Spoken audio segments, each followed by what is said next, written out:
हमने 46 किया था, 2.46 हुआ था हमारा। आज 47 करेंगे, 2.47। ठीक है, मंगलाचरण से स्टार्ट करेंगे। ओम ज्ञानतिमिरन्धस्य ज्ञानाञ्जन शलाकया चक्षुरुन्मिलितं येन तस्मै श्री गुरुवे नमः। नमो विष्णुपादाय कृष्णपृष्ठाय भूतले श्रीमते भक्तिवेदांत स्वामीति नामिने। नमस्ते सरस्वती देवे गौरवाणी प्रचारिणे निर्विशेष शून्यवादी पाश्चात्य देश तारिणे। जय श्री कृष्ण चैतन्य प्रभु नित्यानंद श्री अद्वैत गदाधर शिवासादि गौर भक्त वृंद। हरे कृष्णा कृष्णा कृष्णा हरे हरे, हरे राम राम राम हरे हरे। हरे कृष्णा। तो आज जो हमारा श्लोक है वो बहुत ही ज्यादा फेमस है, वर्ल्ड फेमस श्लोक है।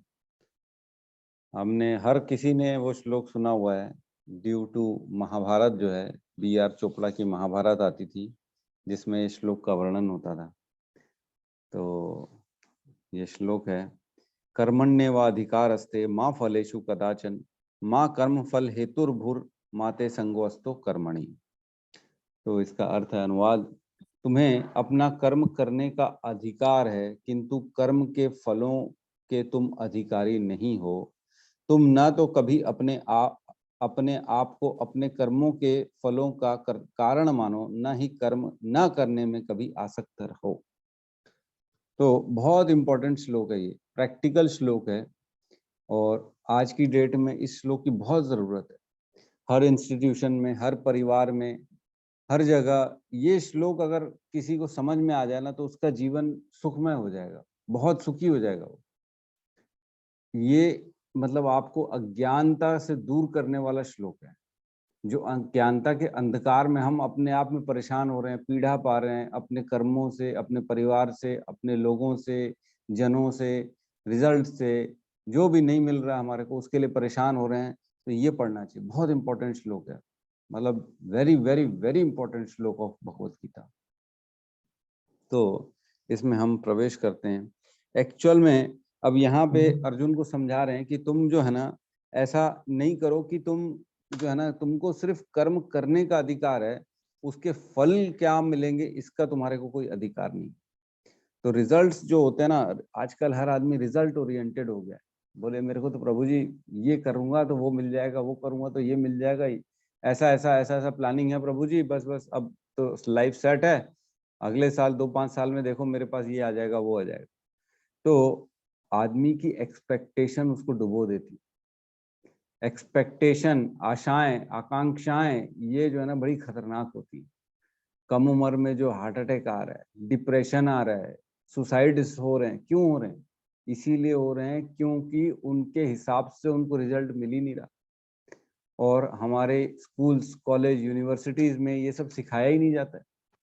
आज का जो एजुकेशन सिस्टम है वो पूर्ण रूप से ध्वस्त हो चुका है। वो एक्चुअल में एजुकेशन, शिक्षा नहीं देता है, वो खाली रेस दे रहा है। वो आपको ये बता रहा है कि किस प्रकार आप अपनी इंद्रिय तृप्ति के लिए दौड़ो, दिन रात श्रम करो, दिन रात, और सिर्फ जो है ना अपनी इंद्रिय तृप्ति, आपको जो जो चाहिए, आपको इस शरीर के लिए जो जो चाहिए वो आप पूरा करो। तो इसमें 4 चीजें बोली गई हैं इस श्लोक में। सबसे पहली है, पहले तो कर्म करने के तुम सिर्फ अधिकारी हो, ठीक है। और दूसरी चीज बोल रहे हैं कि कर्म फलों के तुम अधिकारी नहीं हो, ठीक है। और तीसरी चीज बोल रहे हैं भगवान यहाँ पे, तुम किसी भी कर्म के फल का कारण खुद को मत मानो। ये समझ में आ रहा है? ये बहुत इंपॉर्टेंट चीज है। ये समझ में आया कि किसी भी कर्म का जो फल तुमको मिल रहा है उसका खुद को कारण मत मानो। मतलब सपोज करो, आज जो है ना बहुत हमारे रोहित प्रभु बहुत अच्छे एस्टेब्लिश्ड आर्किटेक्ट हैं, उनका नाम है रायपुर में प्रभु जी का, और लोग आते हैं उनके पास काम कराने के लिए। तो वो जो काम कर रहे हैं वो क्या खुद को ये ना माने कि मैं इसका कारण हूँ? उन्होंने अपनी मेहनत से ऑफिस बनाई, पढ़ाई लिखाई की, बहुत बहुत धीरे नीचे से, बेचारे बहुत नीचे से ऊपर उठ के ऊपर तक आए। मतलब स्ट्रगलिंग जीवन रहा प्रभु जी का, और मेहनत से उन्होंने सब अपना सेट किया। तो क्या वो ये ना समझे कि मैं इसका कारण हूँ? देखो, मतलब चीजें जुड़ी हुई हैं लेकिन समझ का फर्क है, बड़ा बहुत मुश्किल है इसको समझना। एक और कोई एग्जांपल लेते हैं। सपोज करो एक बच्चा है, बेचारा पढ़ रहा है, बहुत पढ़ रहा है, मेहनत कर रहा है और उसको रिजल्ट भी अच्छा आ गया, उसको जो है ना टॉप 2-3 में पहुंच गया, वो क्लास के रिजल्ट में उसको प्राइज मिल गया जो है ना टीचर्स के सामने। तो क्या वो ये ना सोचे कि इसको मैंने अपनी मेहनत से जीता है? देखो बहुत सूक्ष्म, बहुत गहरी बात है, इसको ना बड़ा मुश्किल अपने से निकालना है कि मैंने तो मेहनत की है प्रभु जी, मैंने ही तो किया है सब, दिन रात एक करके मैंने कोशिश करके रिजल्ट लाया है, आज रिजल्ट आया तो मैं उसको क्या अपना कारण नहीं मानूंगी, मैंने किया? तो वही भगवान कह रहे हैं कि नहीं, तुम इसको मत मानो कि तुमने किया है। आज हम करने वाले हैं, हम मेहनत कर रहे हैं, लेकिन हमको ये नहीं मानना है कि हमने किया, इसके रिजल्ट मेरे द्वारा, इसके रिजल्ट हमेशा भगवान के द्वारा दिए जाते हैं। यही तो एक बेसिक डिफरेंस है जो आदमी को डिप्रेशन में डाल देता है। मेहनत किया, सपोज करो किसी बच्चे ने बहुत मेहनत किया, आज कॉलेज, यूपीएससी, हम देखते हैं आईएएस में कितनी कितनी मेहनत करते हैं बच्चे, इतनी मेहनत करते फिर रिजल्ट नहीं आता है तो क्या बोलते हैं, मैं हार गया, मैं जीवन से टूट गया, अब मेरे में क्षमता नहीं है, अब तो बस खाली जो है ना नदी में कूदना बाकी, अब मैं कूद के जान दे दूंगा, मेरे से नहीं हो पाएगा, आई क्विट। इस टाइप की चीजें जो है ना ये प्रेशर क्रिएट करती हैं। जब तक हम ये सोचेंगे कि मैं करने वाला हूँ, मैंने श्रम किया तो मेरे को रिजल्ट चाहिए ही चाहिए, ये कभी भी हमारे अंदर जो है ना इस प्रकार की भावना नहीं होनी चाहिए। ये अगर हमारे स्कूलों में सिखा देंगे ना तो हमारे बच्चे जो है ना बहुत आगे निकल जाएंगे। क्योंकि एक चीज में अगर उनको रिजल्ट नहीं मिलेगा तो वो कहीं पे भी जो है ना टूटेंगे नहीं, वो ये मानेंगे कि ठीक है, कोई प्रॉब्लम नहीं था, ये भगवान की जैसी इच्छा थी वैसा हुआ, मेरे कार्य में प्रारब्ध में नहीं था, तो इसलिए सेकंड चांस, दूसरी चीज करो, उसमें क्या है, ट्राई ट्राई कुछ और ट्राई करो। और जो चौथी चीज है, अपने आप, अच्छा इन सब के कारण कई बार लोग सोचते हैं कि ठीक है, जो हमारे हाथ में ही नहीं है तो हम क्यों करें, अकर्ता बन जाते हैं, हम नहीं करेंगे, छोड़ देते हैं। जब सब लिखा हुआ है, कर्म करना ही नहीं है हमारे को, कर्म का सिर्फ अधिकार है हमारे को, कर्म के फलों का अधिकार नहीं है, और कर्म के फल जो मिल रहे हैं उसका भी खुद को कारण नहीं मानना है, तो उससे अच्छा हम छोड़ देते हैं भाई, नहीं करते। तो वो भी भगवान मना कर रहे हैं, तुम अपने आप को, ऐसा भी नहीं है कि कर्म ना करने में लगाओ। तो श्लोक क्रमांक 3.05 आता है, उसको खोलते हैं अपन।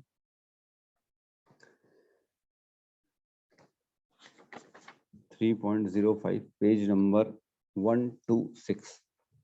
यहाँ कहते हैं भगवान, प्रत्येक व्यक्ति को प्रकृति से अर्जित गुणों के अनुसार विवश होकर कर्म करना पड़ता है। ये देखो, विवश होकर, अतः कोई भी एक क्षण के लिए भी बिना कर्म किए नहीं रह सकता है। तो ये बहुत इंपॉर्टेंट लाइन है कि अगर हम सोचें कि मैं कर्म ही ना करूं, तो कर्म ना करने का तो सवाल ही नहीं होता, क्योंकि ऐसा कभी समय नहीं आएगा कि हम कर्म ना करें। देखो, हमारे साथ जो है ना एक्चुअल में ये शरीर हमको प्रदान किया गया, और ये शरीर हमसे इतना ज्यादा जुड़ चुका है कि इसका हमको देखभाल करना पड़ेगा, इसको प्रॉपर जो है ना टाइम से देना पड़ेगा, पोषण देना पड़ेगा, कुछ खिलाना पड़ेगा, इसको जो चाहिए वो प्रदान करनी पड़ेगी, इसकी साफ सफाई रखनी पड़ेगी हमारे को। इस शरीर को ऐसा मानना पड़ेगा कि जैसे माँ के गर्भ में एक बच्चा होता है, माँ के गर्भ में जो बच्चा होता है ना, माँ और बच्चा दोनों अलग अलग होते हैं, एक नहीं होते। तो माँ लेकिन अपने बच्चे के लिए सब कुछ करती है, उसको पोषण देती है, उसका ख्याल करती है, उसको उठाती है, बिठाती है, सुलाती है, सब चीज करती है।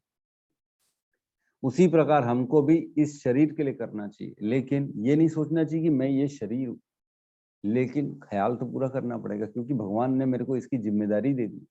ये भगवान का एसेट है, ये भगवान की जो है ना शरीर, भगवान की दी हुई मुझके एक कृपा है, और इसका मेरे को पूरा ख्याल करना है। तो उसके पालन पोषण भरण इन सब के लिए कर्म तो करना पड़ेगा, कर्म अकर्ता नहीं रह सकते हम किसी भी हाल में, ऐसा नहीं हो सकता कि हम ना कर्म करें। तो इसमें ना 3 प्रकार के कर्म बताए गए। यह बातें तीन तीन विचारणीय बातें हैं, कर्म, विकर्म तथा अकर्म। तो हम ये जो है ना कर्म जो है ना नेक्स्ट तीसरे अध्याय में अच्छे से पढ़ेंगे। आप चाहो तो 3.27 खोल सकते हो, 28। यहाँ पे कहते हैं, नहीं 27 है, सॉरी 27। जीवात्मा प्रकृते क्रियमाणानि गुणे कर्माणि सर्वशः अहंकार विमूढ़ आत्मा कर्ता अहमिति मन्यते। जीवात्मा अहंकार के प्रभाव से मोहग्रस्त होकर अपने आप को समस्त कर्मों का कर्ता मान बैठता है, जबकि वास्तव में वे प्रकृति के तीनों गुणों द्वारा संपन्न किए जाते हैं। इसका मतलब जो है समझ में आ रहा होगा ना मेरे ख्याल से, कि भगवान यहाँ कह रहे हैं कि जो प्रकृति के द्वारा तीन गुण जो प्रकृति के द्वारा हैं, सतोगुण, रजोगुण और तमोगुण, इनके द्वारा सारे कर्म कराए जाते हैं, लेकिन जो व्यक्ति का अहंकार है उसको ये सोचने पे मजबूर कर देता है कि ये तो मैंने किया है, बॉस मैं हूँ, बॉस मेरे कारण हो रहा है काम, boss I am the doer, ये रिजल्ट आया प्रभु जी मेरे कारण, प्रभु जी जो कितनी बड़ी सक्सेस हुई हमारा फंक्शन मेरे कारण, हमारे घर में सुख शांति है, सब बच्चों को मिल रहा है खाने पीने को, सब चीज हो रहा है वो मेरे कारण, प्रभु जी आपकी ऑफिस में जो जो आ रहा है, डील्स हो रही हैं, पैसा आ रहा है, कमा रहे हो, किसके कारण हो रहा है? मेरे कारण। ये बड़ी खतरनाक स्थिति है, ये कभी नहीं सोचना चाहिए कि मेरे कारण, ये जो है ना प्रकृति के द्वारा कराया जा रहा है।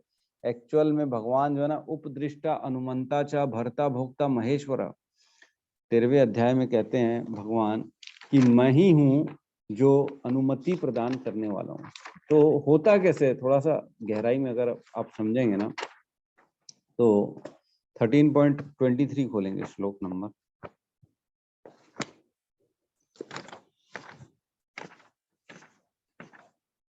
पेज नंबर है 580, ठीक है। उपदृष्टा अनुमंता च भर्ता भोक्ता महेश्वर परमात्मेति च उक्युक्ता देहे अस्मिन् पुरुषा परम।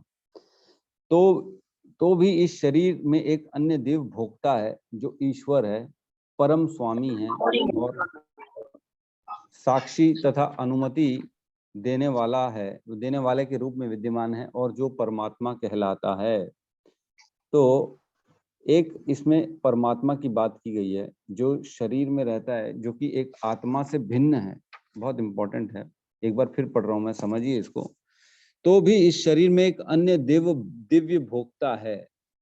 अन्य दिव्य भोक्ता मतलब जो हम सोच रहे हैं, आत्मा, मन, बुद्धि, अहंकार, इनके अलावा एक और है जो भोक्ता है, जो हर चीजों को भोग रहा है, जो हर चीजों को करवा रहे हैं, जो ईश्वर है, परम स्वामी है और साक्षी तथा अनुमति देने वाले के रूप में विद्यमान है। अनुमति मतलब वो ही परमिशन प्रदान कर रहे हैं।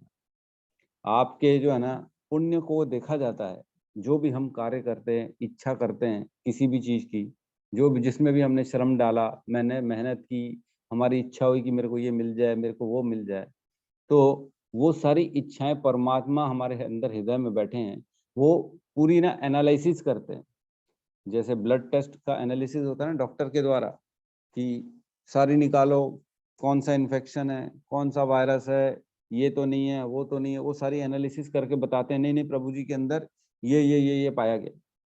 तो उसी प्रकार भगवान हमारे अंदर परमात्मा के रूप में बैठे हैं हृदय में, और सारे हमारे पुण्य कर्मों को चेक करके वो देखते हैं हमारी इच्छाओं के प्रति कि ये इसने ये इच्छा की, क्या इसके पास इतना पुण्य है, हाँ है, नहीं है, नहीं है। तो अगर है पुण्य इतना हमारे प्रारब्ध में है तो वो हमको प्रदान कर देते, प्रकृति को वो आदेश दे देते कि प्रकृति इनको ये प्रदान किया जाए। तो हमारा फिर मेहनत का रिजल्ट जो आता है ना, वो फिर हमको ऐसा लगता है कि मैंने किया। एक्चुअल में वो मैंने नहीं किया, मैंने इच्छा की, मैंने श्रम किया, लेकिन जो परमात्मा बैठे हैं उन्होंने आदेश दिया प्रकृति को कि हाँ भाई इसके अकाउंट में इतना पैसा है, इसको ये चीज मिल सकती है, तो प्रदान किया जाए। तो फिर प्रकृति हमारे को वो रिजल्ट के रूप में प्रदान कर देती है कि ठीक है आपने जो इतनी मेहनत की, लीजिए आपका ये रिजल्ट मिल गया। तो हमको लगता है कि वो मैंने की, लेकिन एक्चुअल में प्रदान करने वाले परमात्मा है। तो हर आदमी जो है ना, जितने भी लोग बैठे हैं यहाँ पे, आप जिस भी परिस्थिति में हैं, अपने आप को ना एक बार चेक कर लेना कि क्या मैं वाकई में इन सब चीजों के लायक हूं जो जो मेरे को भगवान ने दी। जो भी मेरे को सक्सेस मिली है, जो भी मैंने आज तक अचीवमेंट किया है, क्या मेरे से बेटर कोई नहीं था क्या और जिसको मिल सकता था या जिसको मिलना चाहिए था? अगर जब हम एनालाइज करेंगे ना, तब हमको पता पड़ेगा कि नहीं यार, मेरे से बेटर तो लोग थे, मेरे से ज्यादा श्रम करने वाले भी थे। स्कूल में देखते हैं हम, एक बच्चा बेचारा जो बहुत मेहनत करता, पढ़ाई लिखाई करता है, इंटेलिजेंट भी है, और एक दूसरा बच्चा जो है कम इंटेलिजेंट है, लेकिन एग्जाम पेपर में ऐसे क्वेश्चन आ गए, जो कम इंटेलिजेंट है वो जिसने पढ़ा था वही वही क्वेश्चन आ गए, जो बेचारा इंटेलिजेंट है जो उसने 2-4 क्वेश्चन छोड़ दिए थे वही वही आ गए। ये किस्मत की बात हो जाती है। कैसे होता है ये? कई बार होता है, हम पढ़ के तो सब जाते हैं, और लेकिन आता वो है जो जो छोड़ के चले गए। अरे प्रभु जी, यही तो नहीं पढ़ के गया था मैं, इसीलिए तो मेरे मार्क्स कम आ गए। तो ऐसा कैसे होता है? ऐसा ऐसे होता है कि हमने कोशिश की, हमने बहुत ज्यादा कोशिश की, लेकिन हमारे जो है ना परमात्मा बैठे हैं, प्रकृति, ये लोग सब इतनी बारीकी से काम करते हैं कि हमको पता ही नहीं पड़ता। उसका रिजल्ट हमारे को नहीं मिलना था, इसलिए उन्होंने ऐसी चीज सामने ला दी कि हमने उसको पढ़ी नहीं, क्या करोगे। तो बहुत इंपॉर्टेंट श्लोक है, इसको बिल्कुल भी कहीं पे भी हमको इसको छोड़ना नहीं चाहिए। यहाँ पे जो है ना एक्चुअल में इससे एक मिलता जुलती चीज है, 18.14, श्लोक क्रमांक 18.14। यहाँ पे भगवान बताते हैं कि किस प्रकार कोई भी कर्म बनता है। जो कर्म बनने के ना 5 कारण बताए गए हैं यहाँ पे, 5 कारण। अधिष्ठानम तथा कर्ता कारणम च पृथक विधम विविधाश्च पृथक चेष्टा देवम च एव अत्र पंचमम। मतलब कर्म का स्थान शरीर, कर्ता, विभिन्न इंद्रियां, अनेक प्रकार की चेष्टाएं तथा परमात्मा, ये 5 कर्म के कारण होते हैं। तो कर्म जो बनता है ना, ऐसा नहीं कि हमने जो कर लिया सिर्फ उसी से कर्म बनता है। कर्म बनता है 5 चीजों से, जिसमें आती है काल, प्रकृति, जीव, परमात्मा, और जो है ना हमारे पुराने प्रारब्ध, कर्म फल जिसको बोलते हैं। तो इसमें जो है ना सारी चीजें फिक्स हैं। काल फिक्स है, उसमें हमारा कोई हस्तक्षेप नहीं हो सकता। ईश्वर तो ईश्वर ही है, वो उनका तो कहना ही क्या, उसमें हमारा कोई अधिकार नहीं है। प्रकृति में भी हमारा कोई अधिकार नहीं है, हम उसको भी कुछ नहीं कर सकते। कर्म फल जो हमारे किए हुए हैं, जो हमने हमने जो पैसे पैसे अकाउंट में जमा कर रखे हैं, उस पे तो अब अधिकार ही नहीं है। जो जी कर चुके वो कर चुके, अब अगर होगा अकाउंट में तो पैसा मिलेगा, नहीं तो नहीं मिलेगा। सिर्फ एक ही चीज है, जो हमारी चेष्टाएं, जो हमारी मेहनत है, जो हमारे प्रयास हैं, वो हमारे हाथ में, और कुछ नहीं। तो इसलिए श्रील प्रभुपाद कहते हैं कि सिर्फ हमारे पास जो है ना एक 5% की फ्री विल है, जिसमें हम जो है ना हम अपनी इच्छा प्रकट कर सकते हैं और हम अपनी कोशिश कर सकते हैं। बाकी सारी चीजें फिक्स हैं इस दुनिया में। तो हमारा जो कर्म होता है ना, इसमें सिर्फ हमारी चेष्टाएं, हमारे प्रयास, ये इम्पोर्टेंट है। बाकी कोई चीज हमारे लिए नहीं। बाकी प्रकृति का खेल खुद प्रकृति करेगी, और ईश्वर खुद करेंगे, काल और सारी चीजें फिक्स है, उसमें हमारा कुछ भी हस्तक्षेप नहीं है। तो एक एग्जाम्पल बहुत अच्छा आता है, एक बैंक का एग्जाम्पल आता है। जैसे आपका अकाउंट है एक बैंक में, सपोज करो HDFC बैंक में। मेरे गुरुजी हिज ग्रेस प्रशांत मुकुंद प्रभु इसका एग्जाम्पल हमेशा देते हैं। तो वो कहते हैं कि सपोज करो आपका एक बैंक में अकाउंट है, और आपके अकाउंट में 50,000 जमा है। अब आपको पैसा निकालना है 50,000 अपने अकाउंट से। आप सुबह 6 बजे चले जाओगे, तो आपको क्या बैंक से पैसा मिल जाएगा? नहीं मिलेगा, क्योंकि गलत समय का चुनाव हुआ। गलत समय मतलब काल का खेल हो गया। काल मतलब आपका समय नहीं है, वो उस समय मिलेगा ही नहीं आपको। सुबह 6 बजे चाहोगे पैसा मिल जाए, भले आपके अकाउंट में पैसा रखा हुआ है, लेकिन नहीं मिलेगा। काल आपको अलाउ नहीं करेगा। फिर समय तो ठीक है, 12 बजे का चेक भी आपका 50,000 का जमा है आपके अकाउंट में, लेकिन तेज बारिश हो रही है, आंधी तूफान हो रहा है, आप बैंक जा ही नहीं सकते। तो प्रकृति आपको अलाउ ही नहीं कर रही है पैसा निकालने के लिए। आप ही का पैसा आप ही के अकाउंट में, समय भी ठीक है, लेकिन प्रकृति अलाउ नहीं कर रही।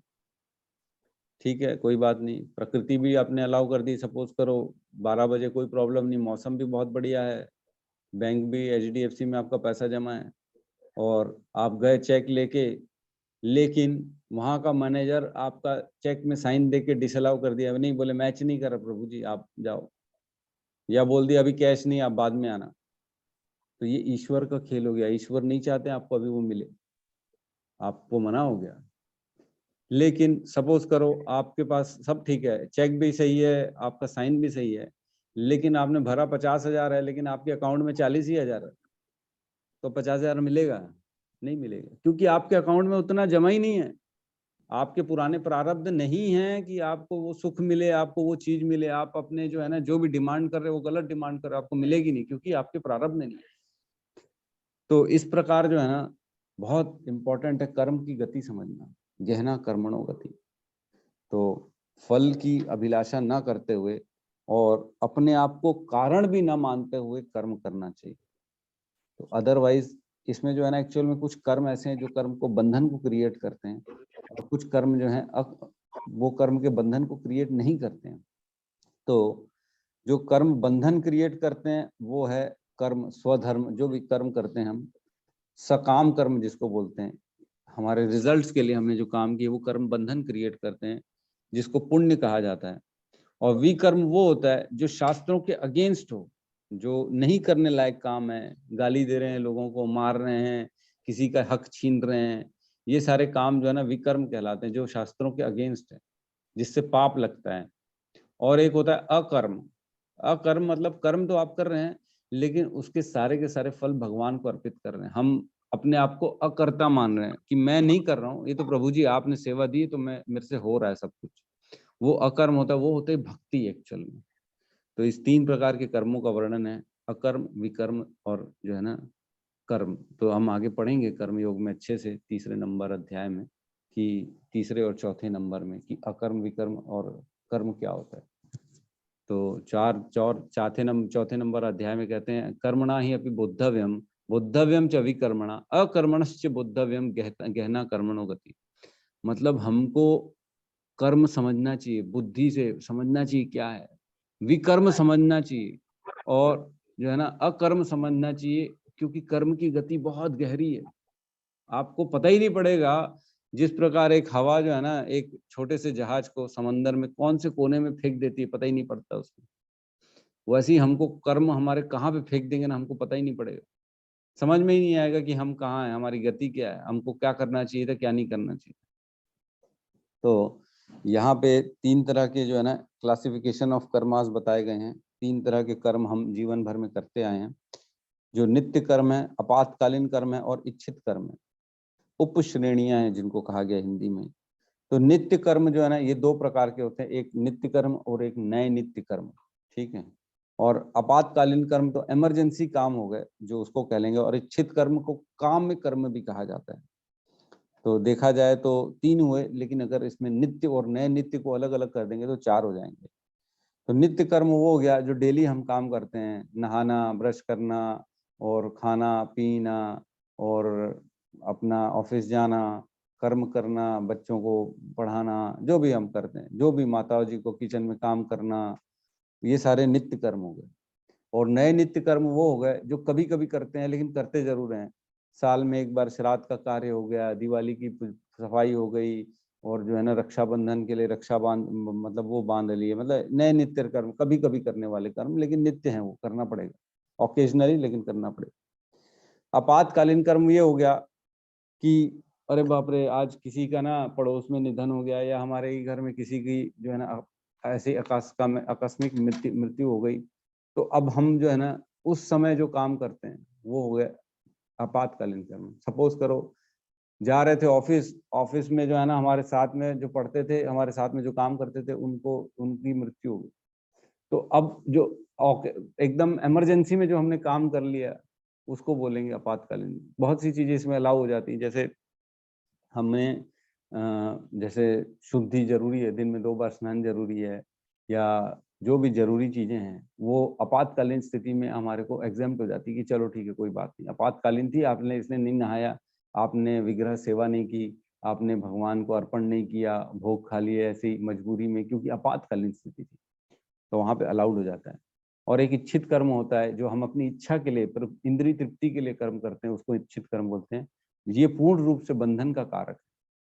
ये कर्म हमारे को नेक्स्ट योनि तक, जीवन मृत्यु के चक्र में बांधे हुए रखता है ये चीज। इच्छित कर्म, जो जो इच्छा के लिए कर्म करेंगे तो दोबारा इस जीवन में आना पड़ेगा।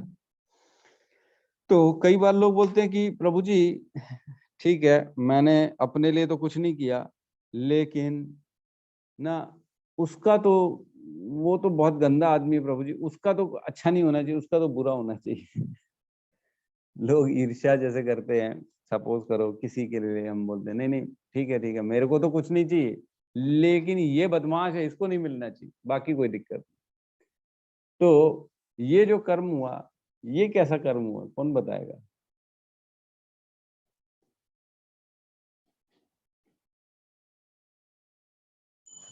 हमने अपने लिए तो कुछ नहीं मांगा, लेकिन दूसरे की बुराई चाहिए। मैं नित्य कर्म है प्रभु जी। नहीं नहीं नहीं, नित्य कर्म नहीं है ये। हरे कृष्णा प्रभु जी। विकर्म। हाँ, विकर्म कह सकते हैं, बिल्कुल सही कहा माता जी ने, विकर्म। क्योंकि हमको किसी को भी ना बुरा नहीं सोचना है, किसी के लिए भी। और ये गलत है, ये वैष्णव का आचरण नहीं है। क्योंकि वैष्णव जो है ना, उसका जीव दया, नाम रुचि और वैष्णव सेवा, ये तो प्रॉपर्टी, ये जब तक तीन क्वालिटी नहीं आएंगी ना, तो वो वैष्णव नहीं कहलाएगा। और शास्त्रों में लिखा गया कि किसी के लिए भी हमारे को ना गलत सोचना भी नहीं। तो ये विकर्म है, हमको किसी के लिए बुराई नहीं सोचनी, अदरवाइज हम कर्म के बंधन में पड़ जाएंगे। और ये इच्छा है एक्चुअल में हमारी कि इसका बुरा हो। तो जो ये जितनी भी इच्छाएं होती हैं हमारी, एक्चुअल में कर्म तीन प्रकार से होते हैं, मनसा वाचा कर्मणा। एक मन से सोचा गया, एक वचन से बोल के भी हम किसी का अच्छा बुरा बोल सकते हैं, और कर्म तो हाथ पैर जो हम कर्म करते हैं, किसी को झापड़ मार दी, तो ये कर्म होते हैं। तो कलयुग में ये बहुत बड़ा प्रॉपर्टी है। कलयुग में आप लोगों को बहुत अच्छे खुशनसीब हो कि कलयुग में जो मन से सोचा गया कार्य है उसका कोई पाप नहीं लगता। मन से किसी के लिए हमने बुरा सोच लिया तो ठीक है, कोई पाप नहीं लगेगा। लेकिन अगर उसको मुख से निकाल दिया, उसके लिए सोच के प्लान कर लिया उसका बुरा हो जाए, तो गलत हो जाएगा, तो फिर पाप लगेगा। और हाथ पैर से तो किया हुआ गलत वैसी गलत है ही है, उसका तो पाप लगना ही है आपको। तो मन में सोचा हुआ कार्य भी आपको कोई बुराई नहीं, मतलब उसमें कोई पाप नहीं लगता। लेकिन मन शुद्धि करना बहुत इंपॉर्टेंट है, इसलिए किसी के लिए भी विचार गंदे रखना धीरे धीरे हमारी चेतना को खराब करता है। इसलिए उससे बचना चाहिए हमारे को, उनसे मन में भी विचार अच्छे रखने हैं, किसी के लिए भी गंदे विचार नहीं रखने। तो यहाँ पे तीन कर्म बताए गए हैं। इसका लिखा है नित्य कर्म फल की इच्छा बिना शास्त्रों के निर्देशन अनुसार सतोगुण में रहकर किए जाते हैं। नित्य कर्म जो हम करते हैं तो उसकी फल की इच्छा नहीं करनी चाहिए, और सतोगुणी में रहना चाहिए, उसमें हमारे को सब साफ सुथरा अच्छा। फल युक्त कर्म बंधन के कारण बनते हैं, अतः ऐसे कर्म अशुभ है। तो जितने भी फल में फल की इच्छा से कर्म करो, सपोज करो दान किया आपने, उसमें भी फल की इच्छा थी कि मेरा नाम हो जाए, यार मैंने दान किया तो कम से कम अब मेरा नाम अनाउंसमेंट तो होना चाहिए ना, मैंने दिया है, लोग जाने तो सही किसने दिया, बॉस हमने दिया, ये चीज दान हमारी तरफ से आया है। तो ये भी जो है ना कर्म का बंधन का कारण है। इसमें बंधन लग जाएगा, दोबारा आना पड़ेगा। फिर लिखा है किंतु उसे फल से अनासक्त होकर कर्म करना चाहिए। ऐसे निष्काम कर्म निस्संदेह मुक्ति पथ की ओर ले जाने वाले। तो कर्म तो कर दिया, लेकिन उसमें हमको कोई मतलब नहीं है प्रभु जी, अब आपको जैसा ठीक लगे, बस हमको ये करना था, हमने दे दिया, अब आप देख लो। तो ये सारे जो है ना आपको मुक्ति के पथ पर ले जाने के लिए अग्रसर करते हैं। ठीक है, तो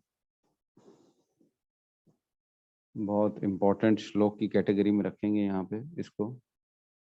किसी को कोई डाउट है क्या इस क्वेश्चन में, इस श्लोक में?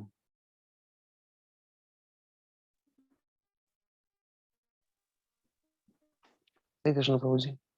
जी प्रभु जी, हरे कृष्ण। प्रभु जी, इसमें आपने 18.15 में बताया था कि काल, प्रकृति, जीव, परमात्मा और कर्म फल।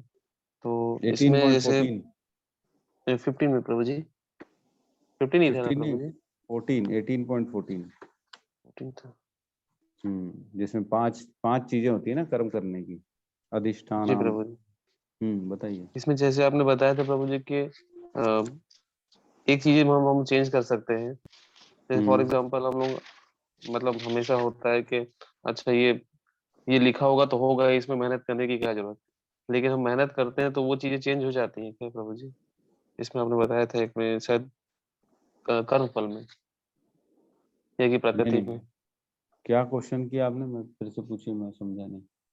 जैसे फॉर एग्जांपल कोई एग्जाम दे रहे हैं हम, तो हम्म उसमें हम मेहनत नहीं कर रहे हैं, चलो जो भी लिखा होगा हमारे कर्मफल में हम हम्म पास ही हो जाएंगे या कि उसमें हो जाएगा, लेकिन हम हम्म मेहनत नहीं कर रहे हैं और वो पूरा दे दे रहे हैं हम लोग कि चलो हो ही जाना है, वो लिखा हुआ है होगा, नहीं लिखा होगा तो नहीं होगा। तो ये तो मेहनत हम नहीं कर रहे हैं, लेकिन इन केस हम मेहनत कर रहे हैं और फिर उसमें हो जाता है, तो फिर क्या होगा प्रभु जी? मतलब ये आप ये किस में पूछना आएगा? चाह रहे हैं कि सपोज करो एक कर्म है जिसमें एक तो मेहनत की, उसका रिजल्ट क्या आया, और एक तो मेहनत नहीं की और उसका रिजल्ट क्या आया, है ना? जी प्रभु जी। तो क्या मेहनत करने से वो रिजल्ट बदल सकता है कि नहीं बदल सकता? आप ये पूछना चाह रहे जी प्रभु जी। हैं, है ना? सपोज करो एक बच्चा है, पढ़ रहा है, उसका रिजल्ट पढ़ने पे तो एक ऐसा रिजल्ट जो भी XYZ आ गया, और एक नहीं पढ़ता तो उसका रिजल्ट सेम वही आता है क्या जो पढ़ के आया, क्योंकि प्रारब्ध है, ऐसा पूछ रहे हो ना आप? तो हाँ, तो ऐसा है प्रभु जी कि पढ़ना तो बहुत जरूरी है। अगर बगैर पढ़े सोचेगा कि मेरे को रिजल्ट मिल जाए तो वो पॉसिबल नहीं। जिस प्रकार कहते हैं लॉकर में, जो बैंक लॉकर होता है उसकी दो चाबियां होती हैं, एक मैनेजर की चाबी और एक हमारी चाबी।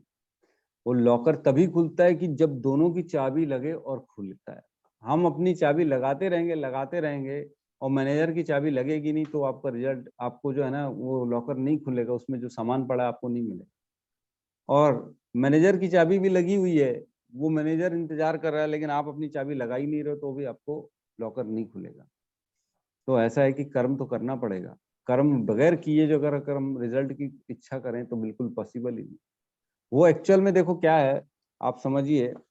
सपोज करो आपके घर के बाहर कोई वेट कर रहा है, बेल बजा रहा है आपको, लेकिन आप बोलोगे सोफे पे बैठे बैठे कि मैं उठ नहीं सकता हूँ, आप जो है ना ऐसे ही आ जाओ। कैसे आ जाएगा ऐसे ही? उठना पड़ेगा, सोफे से खड़े होना पड़ेगा, चल के गेट तक जाना पड़ेगा, गेट का लॉक खोलना पड़ेगा, और उसके बाद जब गेट खोलोगे तभी वो आके अंदर आ पाएगा घर के अंदर, नहीं तो नहीं आ पाएगा। तो इतने प्रयास आपको करने ही पड़ेंगे कि आप उसके जो है ना कर्म फलों का भोग कर सको। वेट करती हैं, प्रारब्ध है, अगर आपको आपके प्रारब्ध में अच्छे रिजल्ट हैं तो वो रिजल्ट आपके वेट करते हैं, घर के बाहर खड़े हुए गेट पे लाइन लगा के। जैसे हमने पाप किया और पुण्य किया ना, तो पुण्य किया तो पुण्य का एक रिजल्ट आपके घर के बाहर खड़ा हुआ गेट पे, और पाप किया तो पाप का भी एक रिजल्ट घर के बाहर गेट के सामने खड़ा हुआ। अब वो वेट करता है कि ये कुछ करे तो मैं इसको मिलूं। कुछ भी करते हो ना आप, पाप के लायक काम करते हो तो पाप का रिजल्ट फटाफट आपको आपके चिपक जाता है कि तूने किया ना, चल ले। अगर आप अच्छा कर्म करोगे ना तो वो पुण्य का फल आपको फटाफट आके चिपक जाएगा, आपसे मिल जाएगा, आपको ले ले यार ले ले, ये रख ले, तू पुण्य किया था ना। तो हमको पता नहीं पड़ता है, लेकिन प्रयास तो करना पड़ेगा। बगैर प्रयास के कुछ नहीं मिलता। सब घर के गेट के बाहर ही खड़े रहेंगे, अगर हम चुपचाप घर में लेटे रहेंगे तो कुछ नहीं मिलेगा। परेशानी परेशानी होती जाएगी, अंदर ही अंदर फिर मानसिक स्तर पर चीजें आना चालू हो जाएंगी। तो कर्म करे बगैर रिजल्ट नहीं मिल सकता प्रभु जी, कर्म तो करना ही पड़ेगा। ठीक है, गौतम प्रभु का कुछ क्वेश्चन है? हरे निष्ठा प्रभु जी, दंडवत प्रणाम। जी प्रभु जी, दंडवत प्रणाम। प्रभु जी, एक स्टोरी है, मैं मतलब कल देख रहा था, मतलब जिसमें ऐसा होता है कि एक गुरु होते हैं, उनके मतलब दो शिष्य होते हैं। तो उसमें एक जो शिष्य होता है वो बहुत अच्छी तरीके से भक्ति करते हैं, और एक जो होता है वो उतना भक्ति मतलब ठीक तरीके से नहीं करते। मंदिर आते हैं, कीर्तन सुनते हैं, उसके बाद फिर अपना मतलब नॉर्मल जो भौतिक जीवन है वो इंद्र तृप्ति में ऐसा लगा हुआ होता है। तो एक दिन उसके जो गुरु होते हैं वो बोलते हैं दोनों की, आप दोनों आइएगा, मैं आप दोनों को दीक्षा दूंगा, ऐसा करके एक दिन उन्होंने बुलाते हैं। तो उसके बाद जब जाते हैं दोनों, तो फिर एक जो भक्ति ठीक से नहीं करते हैं, उसको रास्ते में एक ना सोने का हार मिल जाता है। तो फिर और एक जो रहते हैं भक्त, जो अच्छी तरीके से भक्ति करते हैं, उसको मतलब रास्ते में कील लग जाता है। तो अब जब वो पहुंचते हैं वहां पे, तो जिनको कील लगा होता है वो अपने गुरु से पूछते हैं कि प्रभु जी, मैं तो इतना अच्छा भक्ति करता हूँ, सब चीज इतने अच्छे से करता हूँ, लेकिन देखिए मुझे कील लगा, लेकिन वो तो इतना अच्छे से नहीं करते, लेकिन उसको वो सोने का वो क्यों मिला, ऐसे करके।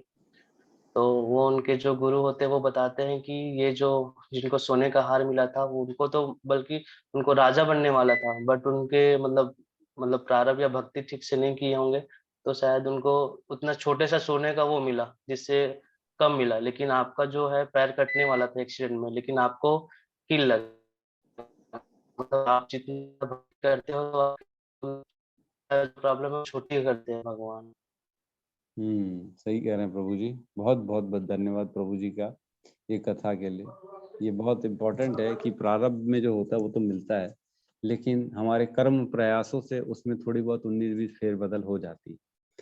तो अच्छा कर्म करेंगे, भक्ति करेंगे, भगवान के ऊपर श्रद्धा रखेंगे, तो भगवान हमारे सारे जो है ना बुरे कर्म को धीरे धीरे काट देते हैं।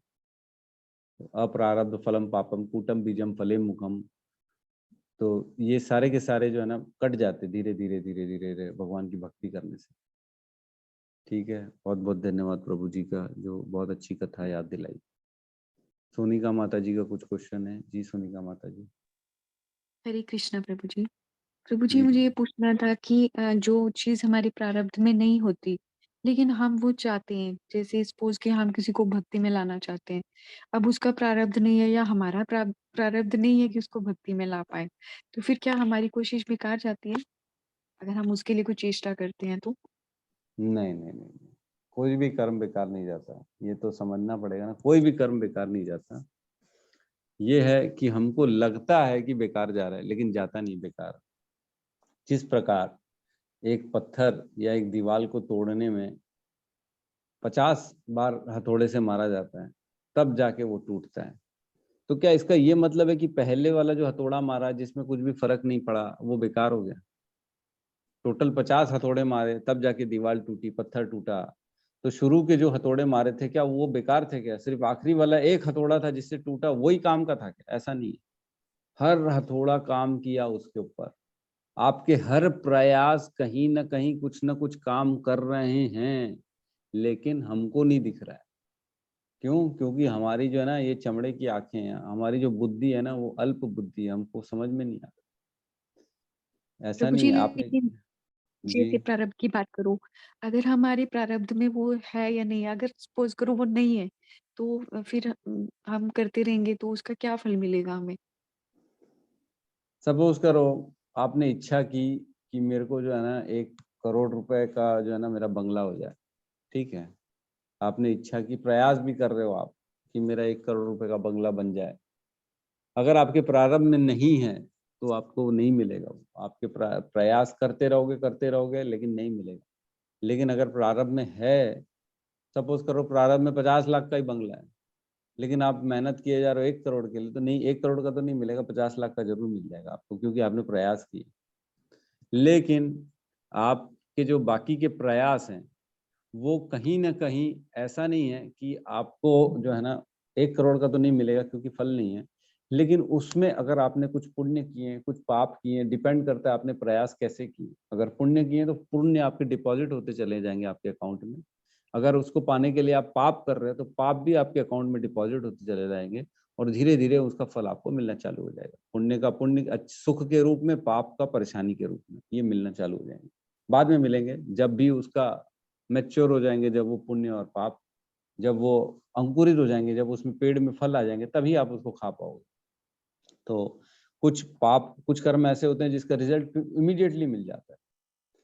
किसी को हम थप्पड़ मारेंगे तो तुरंत रिजल्ट मिल जाएगा, वो हमको 4 घूंसे मार देगा तो रिजल्ट तुरंत मिल गया। लेकिन किसी के प्रति हमने गलत ढंग से ना एकदम षड्यंत्र रच के उसको फंसा दिया, तो उसका रिजल्ट मिलने में टाइम लगेगा, क्योंकि वो भी आपके खिलाफ षड्यंत्र रचेगा। धीरे धीरे वो आपके खिलाफ बदला लेगा, तो उसमें 2, 5, 6 महीने, साल, 2 साल लग सकते हैं, लेकिन रिजल्ट उसका भी मिलता है, वो भी फंसाएगा आप। तो कुछ रिजल्ट तुरंत मिलते हैं, कुछ के बाद में मिलते हैं, कुछ के इसी जन्म में मिलते हैं, कुछ के अनेक जन्म में मिलते हैं। तो जो हमको आज मिल रहा है, ये जरूरी नहीं कि इसी जीवन का हमारे को फल मिल रहा हो सकता है पुराने हमारे प्रारब्ध हैं, हमारे को कौन से कर्म हमने किए थे जिसका फल हम आज पा रहे हैं। तो इस प्रकार जितनी भी आप कर्म करेंगे वो सारे के सारे जो है ना उसमें प्लस माइनस, जैसे अकाउंट्स में होता है ना, लेना देना जमा हो जाता है सब, बाद में हिसाब होता है साल के बाद। वैसे ही होता है हमारे कर्म भी। आपने जितने प्रयास किए, जितनी मेहनत की, वो सब डिपॉजिट होते चले जा रहे हैं। अब उसमें देखा जाएगा प्रकृति के द्वारा कि उसमें पुण्य है कि पाप है। आप अच्छे हो गए तो आपको रिजल्ट उतने मिलेंगे, नहीं होंगे, खराब होंगे तो पाप होंगे तो आपको उतनी परेशानियां मिलेंगी। तो जो प्रयास है वो कभी भी फेल नहीं होता। वो डिपॉजिट हो जाता है। तो आपको ये समझना चाहिए कि मेरे को ऐसी चीज के लिए प्रयास करूं जो अनंत काल तक मेरे साथ रहे। देखो शरीर नाशवान है, शरीर खत्म हो जाएगा, सबको मालूम है। सुख दुख, आज सुख आएगा कल दुख आएगा, ये भी मालूम है। सुख की अभिलाषा से काम ना करें, दुख की अभिलाषा से काम ना करें। तो क्या अभिलाषा से काम करें कि ऐसी चीज करूं जो अनंत जन्मों तक मेरे साथ रहे, जो कि भक्ति है, वो आपके साथ रहेगी। इस नेह अभिकर्म नाशवस्ति प्रत्यवायो न विद्यते सुअल्पम से धर्म से त्रायते महतो बयात। मतलब सुअल्पम से धर्म का काम किया गया तो वो हमेशा आपके साथ रहेगा। तो प्रयास कभी भी विफल नहीं होते माता जी, वो नहीं मिलेगा। लेकिन आप अगर चाहोगे ना 1 करोड़ का बंगला तो नहीं मिलेगा, क्योंकि प्रारब्ध में नहीं है। जी ठीक प्रभु है, जी। इसीलिए तो कह रहे हैं ना, सिर्फ तुम अपने आप को कर्म का अधिकारी मानो। तुम सिर्फ ये सोच के काम करो कि मैं सिर्फ कर्म कर सकता हूँ, इसके आगे मेरा कोई काम, इससे आगे मैं कुछ नहीं कर सकता। रिजल्ट मेरे हाथ में नहीं, रिजल्ट के लिए चिंता नहीं करना। रिजल्ट मिला तो ठीक, नहीं मिला तो ठीक नहीं। अच्छा मिला तो भी ये नहीं सोचना चाहिए कि मैंने इसको किया इसलिए रिजल्ट मिला, ये भी नहीं सोचना चाहिए। बहुत बड़ी चीज सिखा रहे हैं यहाँ पे भगवान। ठीक है माता जी। जी प्रभु जी, जी, हरे कृष्णा। हरे कृष्ण। गौतम प्रभु फिर कुछ क्वेश्चन है क्या आपका? हैंड रेज है गौतम प्रभु। नहीं प्रभु जी, उसी समय पूछने के लिए था। अच्छा अच्छा, ठीक है ठीक है। तो किसी और का अगर कोई डाउट है या कुछ और अपना रियलाइजेशन शेयर करना चाहते हैं तो बिल्कुल स्वागत है।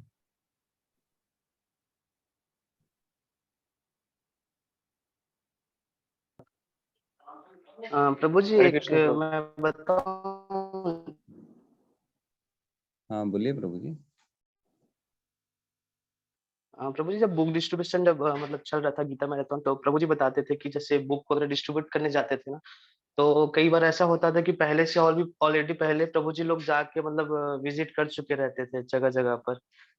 तो बताते हैं कि जैसे कि बुक डिस्ट्रीब्यूट नहीं हुआ या अभी बाद में किसी का बहुत ज्यादा हो गया, आते हैं कि पहले ही प्रभु जी या जो वैष्णव जो होते हैं वहां जाके विजिट कर दिए रहते हैं, तो पहले से ही मतलब वहां पे जाके वो प्रयास करते हैं, तो बाद में मतलब वहां पे उनको मिल जाता है, मतलब हो जाता है उनका। हम्म। तो ये एक्चुअल में ना बहुत प्रैक्टिकल है। ये जितने भी भक्त बेचारे बुक डिस्ट्रीब्यूशन करते हैं, सपोज करो एक भक्त गया किसी के पास, XYZ एक आदमी है, उसके पास एक भक्त आया, प्रभु जी बुक ले लो, गीता ले लो, भगवत गीता बहुत अच्छा है, इसमें ये है, आत्मा का ज्ञान है, इसमें कर्म का ज्ञान है। उसका XYZ जो आदमी है उसने फिलहाल इंटरेस्ट नहीं है मेरे पास, प्रभु जी मेरे को मत बताओ यार आप। तो भी बोले प्रभु जी ले लो प्लीज, इसमें प्रैक्टिकल ज्ञान है, इसमें सुख दुख का ज्ञान है, आत्मा का ज्ञान है, ईश्वर का ज्ञान है, आत्मा की साइज के बारे में बताया गया। तो वो अभी आदमी उसका इंटरेस्ट नहीं, बोले नहीं नहीं आप जाओ, बाद में लेंगे, अभी नहीं लेंगे। लेकिन उसने जो बता दिया ना, ये रात भर सोच रहा है आत्मा का ज्ञान, रात में सोच रहा है जो है ना, आत्मा का साइज भी बताया गया, सुख दुख के बारे में बताया गया, तो मेरे को थोड़ा समझना चाहिए, सोचना चाहिए कि क्या है। अब क्या हुआ, उसके अंदर हल्की सी क्यूरियोसिटी जग गई कि इसमें है क्या यार, एकदम ये तो मैंने कभी सोचा नहीं था, आत्मा भी ऐसा है, अलग होती है, क्या है उसका, आत्मा ट्रेवल करती है, जो जो उसने भक्त ने बताया था कुछ बातें विशेष भगवत गीता की। अब नेक्स्ट दिन जो है ना दूसरा भक्त आता है, दिखता ही है, और वो प्रभु जी बुला के ले लेते, प्रभु जी दो दो, इधर आओ, इधर आओ, ये दिखाओ, तो ये भगवत गीता दो, मेरे को एक पीस दे दो। तो जो दूसरा भक्त है उसने मेहनत की नहीं की, मेहनत तो किसने की थी, जो कल जो मेहनत किया था, जो पीछे पड़ा था, प्रभु जी ले लो, इसमें ये लिखा है, उसमें वो लिखा है, ये श्लोक है, ऐसा है। लेकिन रिजल्ट किसको मिला, आज वाले को, वो भी बिना मेहनत के मिल गया। तो ये होता है जो है ना मेहनत और जो है ना प्रारब्ध, कर्म का खेल, फल का खेल, ऐसा होता है। कभी भी ऐसा नहीं सोचना चाहिए कि मैं गया था, मैं तो खड़ा था इसलिए मेरे से ली प्रभु जी ने, ऐसा नहीं। पिछले वाले ने बहुत मेहनत की थी इसलिए आपसे खरीदी गई। तो ईश्वर का खेल है, प्रकृति का खेल है कि मेहनत कोई करता है, फल किसी और को मिल जाता है। हम प्रैक्टिकल भी देखते हैं आज की डेट में भी, बॉस हर चीज का क्रेडिट ले लेता है, जूनियर बेचारे मेहनत करते दिन रात कंप्यूटर में, और बॉस मेहनत ले जाता है। हाँ हाँ मेरी टीम ने किया है, मैंने सबको जो है ना बताया, गाइड किया, इसलिए ये रिजल्ट आया हमारा। तो किसी का प्रारब्ध जो है ना बड़े इजीली उसको दिला देता है हर चीज, किसी का प्रारब्ध बड़ा डिफिकल्ट होता है, मेहनत करते करते करते करते भी रिजल्ट नहीं मिलता, नाम यश आनंद सुख शांति नहीं मिलती। तो बड़ी मुश्किल होती है ऐसे में। जी प्रभु जी, राहुल प्रभु जी का क्वेश्चन है। हरे कृष्ण प्रभु जी। जी प्रभु जी, हरे कृष्णा।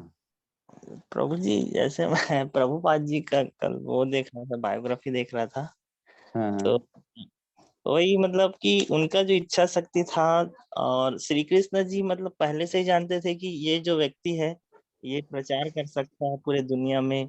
पहले से ही उनके ऊपर इतना विश्वास था कि कि प्रभु जी ही ये प्रभुपाद जी ही ऐसा कर सकते हैं ऐसा करके, या वो पहले ही उनका टेस्ट लेना चाहते थे। मतलब क्या कॉन्फिडेंस या इच्छा शक्ति थी। जब वो जा रहे थे यात्रा से, जब निकले थे, उनको 2 बार हार्ट अटैक भी आया।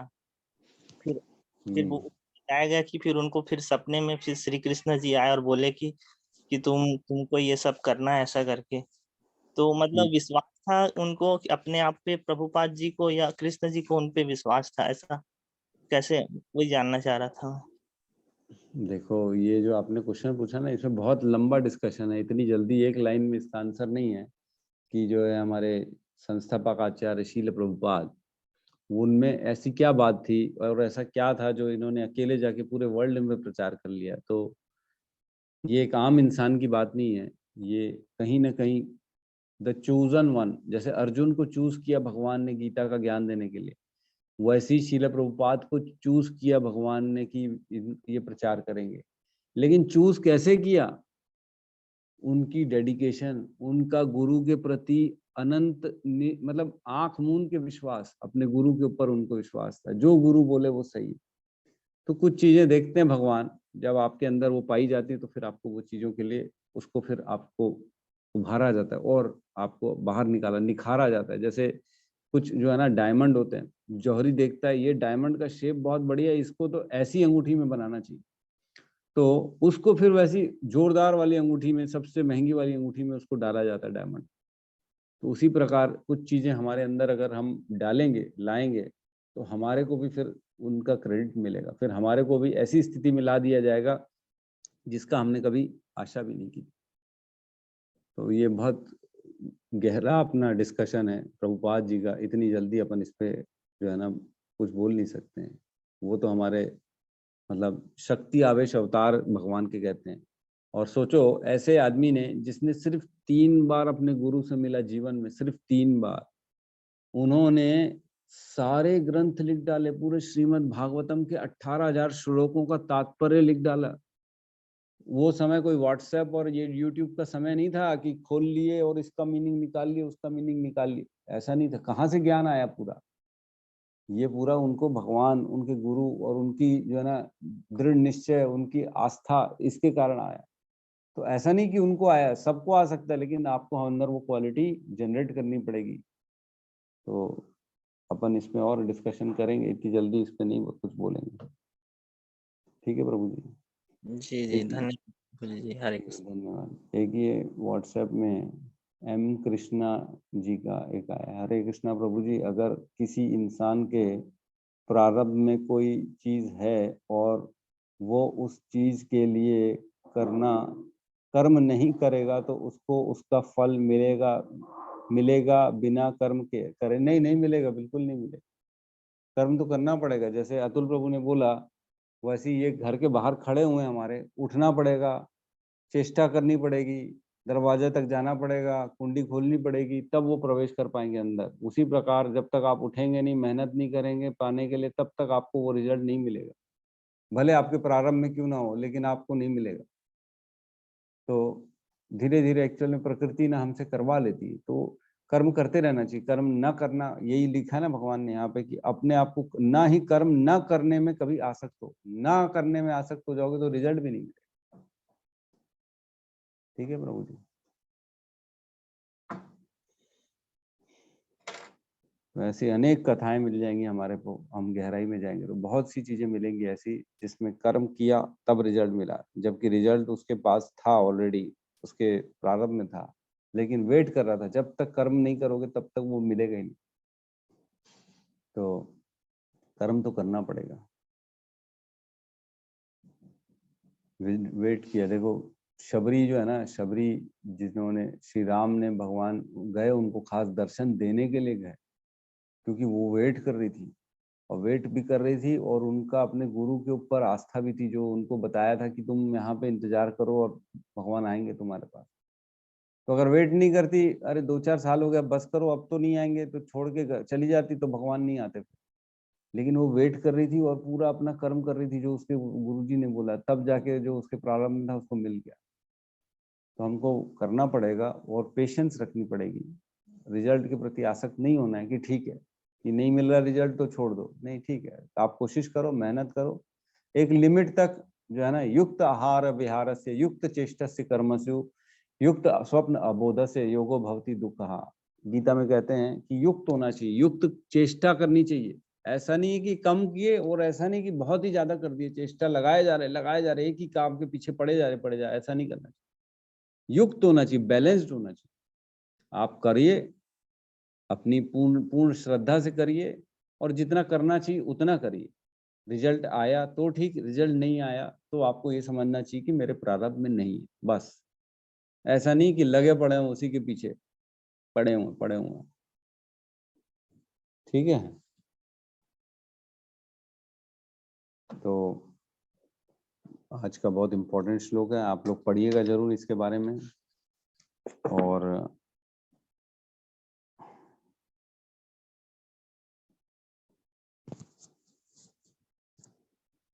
एक और चीजें थी यहाँ पर, अकर्म जी,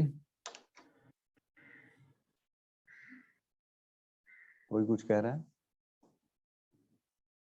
हरे कृष्ण प्रभु जी, आप बोल जी। रहे थे ना मेहनत कोई और करता है और फल कोई और ले जाता है, तो मैंने कहा मेहनत भी तो आप कर रहे हैं, यहीं पर देख लीजिए, मेहनत आप कर रहे हैं उपदेश करने का और हम लोग ज्ञान ले रहे हैं।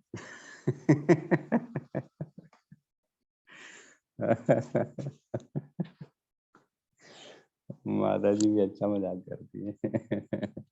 नहीं, ऐसा नहीं है। मेहनत मैं कर रहा हूँ तो फल भी मैं ही ले रहा हूँ, ऐसा नहीं है। मेरा ही ज्ञान बढ़ रहा है, मेरे को ही कृपा मिल रही है, मैं तो इसी दृष्टि से कर रहा हूँ। आप लोग अपनी मेहनत कर रहे हैं, सुबह उठ रहे हैं, नींद को त्याग रहे हैं, तो आपको अपने हिसाब से फल मिल रहा है, ऐसी बात नहीं है। सबको अपनी अपनी जगह मिल रहा है, ऐसा कुछ नहीं कि मैं कर रहा हूँ और आपको मिल रहा है, ऐसा नहीं है। वो तो आपका बड़प्पन है जो आप ऐसा सोचती हैं, लेकिन ऐसा नहीं है।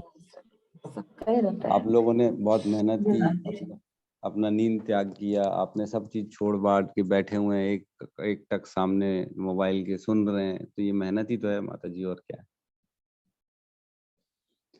ठीक है, बहुत बहुत आप लोग मेहनत करते हैं, तभी आप लोग आते हैं, सुनते हैं, और आपको नो डाउट उसका फिर रिजल्ट भी मिलता है। तो ये ज्ञान जो है ना, एक्चुअल में ये जो है ना, हमने बताया ये अक्षय है, अक्षय। ये सारी चीजें जो हम पढ़ रहे कभी खत्म होने वाली नहीं, इस जीवन में, न अगले जीवन में, न आगे के जीवनों में। तो ये भक्ति में जैसे जैसे हम आगे बढ़ेंगे, वैसे वैसे हमारे को जो है ये जुड़ती चली जाएगी, हर जन्म वाइज ये जुड़ती चली जाएगी। तो ऐसी जगह हमारे को अपना श्रम डालना चाहिए जहाँ से जो प्राप्त हो वो टेम्पररी ना हो, परमानेंट नेचर का हो। परमानेंट क्या है? भक्ति परमानेंट है।